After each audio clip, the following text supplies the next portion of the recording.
Hello friends, welcome to doctor Preeti YouTube channel.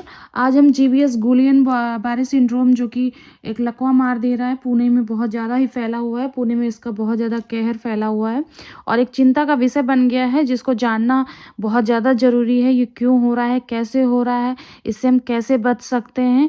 तो ये सारी जानकारी के लिए बने रहिएगा वीडियो में लास्ट तक। चलिए जानते हैं। तो जो पुणे में बहुत ज़्यादा इसका कहर बरसा हुआ है, लगभग 180 मरीज जो है इसके अभी केसेस आ चुके हैं।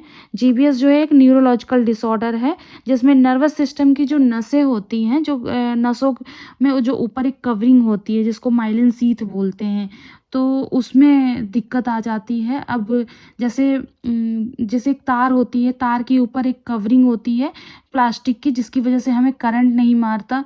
वैसे ही तंत्रिका तंत्र होती है, न्यूरॉन्स होते हैं, उसके ऊपर माइलिन शीथ की कवरिंग होती है, जिससे ये अपना काम जो है प्रॉपरली कर पाएँ, या फिर कुछ इस टाइप के कुछ भी नर्व्स में कोई प्रॉब्लम ना आए।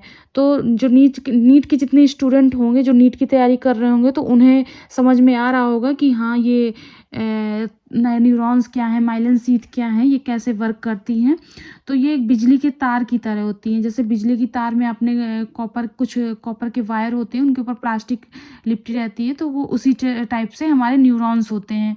तो उसी के ऊपर माइलिन शीथ जो है कवर होती है। तो जीबीएस क्या है, गुलियन बॉरी सिंड्रोम है क्या? ये एक न्यूरोलॉजिकल डिसीज़ है, जिसमें होता क्या है कि एक अपना ही इम्यून सिस्टम जो है वो एक ऐसी ऑटो इम्यून कंडीशन बना देती है, जिससे हमारा ही इम्यून सिस्टम एक ऐसी एंटीबॉडी प्रोड्यूस करने लग रहा है, जो वो न्यूरॉन्स के ऊपर की माइलिन शीथ को डैमेज कर रहा है, और जिससे ये न्यूरोलॉजिकल डिसऑर्डर जो है सामने आ रही है।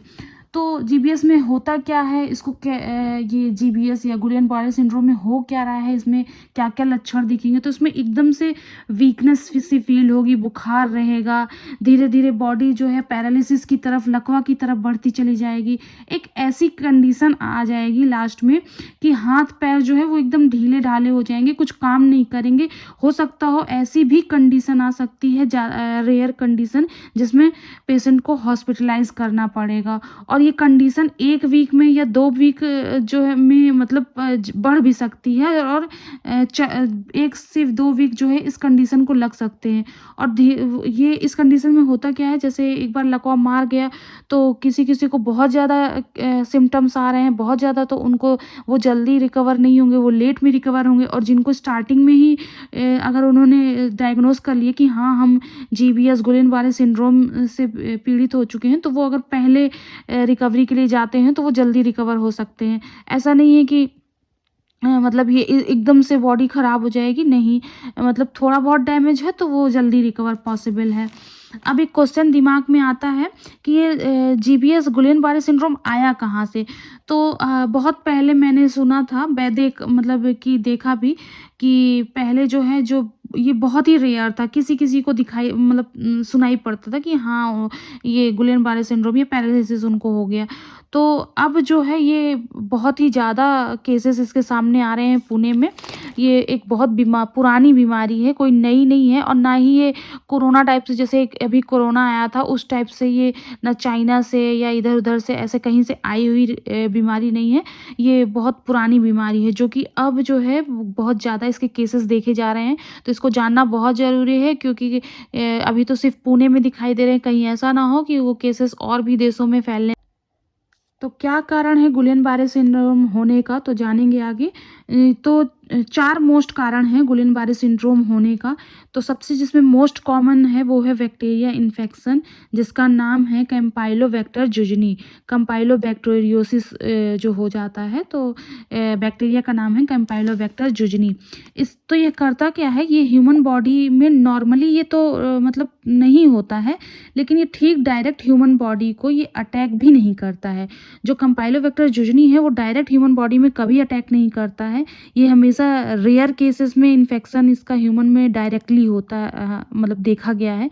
बेसिकली ये डायरेक्ट नहीं करता। पहले तो जो पोल्ट्री में जो मुर्गा और मुर्गे पाले जाते हैं, पोल्ट्री में और भी दूसरे कैटल्स होते हैं, उनके इंटेस्टाइन का जो एक हिस्सा होता है, जेजुनम जिसको बोलते हैं, वहाँ पे जो है ये कीड़े देखने को मिले। उनका नाम है, इस वजह से उनका नाम जो है कंपाइल वेक्टर जजनी, मतलब रख दिया गया था उस समय उस बैक्टीरिया का नाम, जो कि क्या होता है कि कभी-कभी देखने को मिलता है। ऐसा नहीं है कि हमेशा देखने को ये बैक्टीरिया मिला हो उनके जेजुनम में। तो होता क्या है, कुछ लोग अंडर कुक्ड जो मीट और ये नॉनवेज खाते हैं, चिकन खाते हैं, तो उनको जो है ये होने का ज़्यादा खतरा हो सकता है। तो जो ह्यूमन बॉडी में जो है ये इस तरह से वो कीटाणु जो है, ये बैक्टीरिया जो वो इंटर कर सकता है।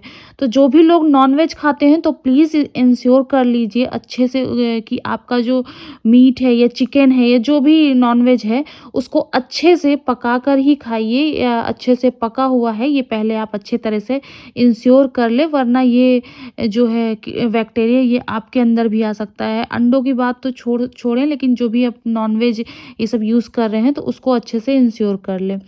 यदि अच्छे से नहीं पकाते हैं तो हो सकता है कि ये बैक्टीरिया जो है उसके अंदर भी आ सकता है, जो इंसान उसको खा रहा हो। और दूसरा जो है, मिल्क में भी देखा गया कि मिल्क में भी अगर जैसे कुछ लोग कहते हैं हम तो डायरेक्ट दूध जो भी हमारे फार्मा से, जहाँ से डेयरी से आता है, हम डायरेक्ट उसको यूज़ करते हैं, हम पॉस्चराइज या मार्केट वाला दूध नहीं यूज़ करते। तो वो भी सावधान हो जाएं, क्योंकि कुछ पुणे में ये सब केस देखे गए हैं कि दूध में भी ये बैक्टीरिया पाया गया है। तो पूना में तो ये सब केस भी आए हैं कि बहुत लोगों ने नॉनवेज खाना छोड़ दिया और दूध भी पीना छोड़ दिया। तो आप भी इस चीज़ों को बड़े ध्यान से ध्यान रखें, क्योंकि अभी तो सिर्फ पुणे में दिखाई दे रहा है, हो सकता है और भी देशों में ये फैल सकता है। अगर आप दूध खा भी रहे हैं या पनीर खा भी रहे हैं तो आप उसको अच्छे से पका करके, दूध को अच्छे से बॉयल करके उसके बाद ही उसका इस्तेमाल कीजिए, ऐसे ही मत कीजिए। तो यानी कि ये जो जीबीएस है, गुलियन बेयर सिंड्रोम जो है, ये एक बॉर्न डिसऑर्डर है, यानी फूड से बॉर्न हुआ है, फूड से आया है। तो अचानक से सिर्फ पुणे में ही क्यों दिखाया गया, बाकी जगहों पर मुंबई या बड़ी-बड़ी जगहों पे क्यों नहीं दिखाया गया? यानी कि जो ये पुणे के जो जितने केसेस हैं, ये अंडर कोई सोर्स ऑफ इन्फेक्शन है पुणे में, जिसकी वजह से ये जो इन्फेक्शन है वो फैल रहा है। तो ये गंभीर बात है कि इसको ये आगे ना फैले, इसलिए प्रशासन को हाई अलर्ट पर है इस समय कि कहीं ये बीमारी जो है वो आगे ना फैले। और जैसे कि मैंने आपको पहले बताया कि जीबीएस जो है वो एक गंभीर बीमारी है, जिसका इलाज जो है वो थोड़ा टाइम टेकिंग है। कई बार ये होता क्या है कि ये वीकनेस जो है लंबी चल सकती है, कई सालों तक, और कई लोगों की तो पूरी ज़िंदगी भी चल सकती है। तो समझ लीजिए ये पूरी तरह है जो है, ये पोलियो की ही तरह है। और पोलियो को जिस प्रकार पोलियो हो जाता है ज़िंदगी भर के लिए, एक ऑर्गन डिसऑर्डर हो जाता है, तो वैसे ही ये एक तरह की बीमारी है। तो यहाँ पोलियो में जिस प्रकार से एक बॉडी जो है डिसऑर्डर हो जाता है, ख़राब हो जाता है, जनरली लोअर लिम्ब ख़राब होता है, तो यहाँ पे ऐसा नहीं है। यहाँ पे पूरी बॉडी ही जनरलाइज्ड होती है, लेकिन कभी-कभी जो सीवियर केस में ये घातक भी हो सकता है। तो पॉइंट इज़ दैट कि प्लीज़ टेक केयर कीजिए कि अपना कभी अंडर कुक्ड फूड, प्रोसेस्ड ये चिकन और ये नॉनवेज जो है ना वो ना खाइए, पोल्ट्री मांस ना खाइए। मिल्क प्रोडक्ट का अगर यूज़ करें तो बड़ी सावधानी से उसका यूज़ कीजिए। और अगर आप पानी और फूड पे ध्यान रखेंगे तो इसे जिसको फूड हाइजीन बोलते हैं, जिसको ना हम अपने घर में जैसे घर पे ही खाना पकाएं और अच्छे से हाथ पैर धुल करके ही खाना खाएं, कॉकरोच वॉकरोच का ध्यान रखें, छोटी छोटी मधुमक्खियाँ, ये मक्खियाँ ना खाने पे बैठें। तो इन सब चीज़ों का अगर आप ध्यान देते हैं तो आप जो है इस बीमारी से काफ़ी बच सकते हैं। और मैंने सोचा कि ये गंभीर मुद्दा है तो इस पे बात की जाए। तो ओके, थैंक यू।